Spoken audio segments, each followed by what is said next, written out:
یہ ہے کہ نیک اولاد کے لیے بھی کوشش کے علاوہ اور دعائیں بھی ہمیں سکھائی گئی ہیں، جیسے ان کی پیدائش سے پہلے ہی دعا کرنا، ربی حب لی من الصالحین، اے میرے رب مجھے نیک اولاد عطا کر. یعنی ابھی اولاد ہوئی نہیں لیکن پہلے سے ہی دعا مانگنا شروع ہو جائے انسان کہ اللہ مجھے نیک اولاد دینا. اور پھر یہ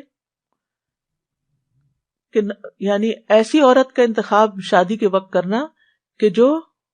یعنی کہ جس کے اندر بچے پیدا کرنے کی صلاحیت ہو، کیونکہ نبی صلی اللہ علیہ وسلم نے اس بات کا حکم دیا کہ محبت کرنے والی اور زیادہ بچے پیدا کرنے والی عورت سے شادی کرو، یعنی یہ ہمارے دین میں پسندیدہ چیز ہے. پھر اسی طرح شادی سے ملنے والی جو نیک اولاد ہے اس کا فائدہ کیا ہے کہ وہ مرنے کے بعد والدین کے لیے دعائیں کرتی ہے اور ماں باپ کے لیے صدقہ جاریہ بن جاتی ہے، اور یہ والدین کی درجات کی بلندی کا ذریعہ بنتا ہے. جہاں تک اولاد کی تربیت کا تعلق ہے تو اولاد کے بارے میں سوال ہوگا.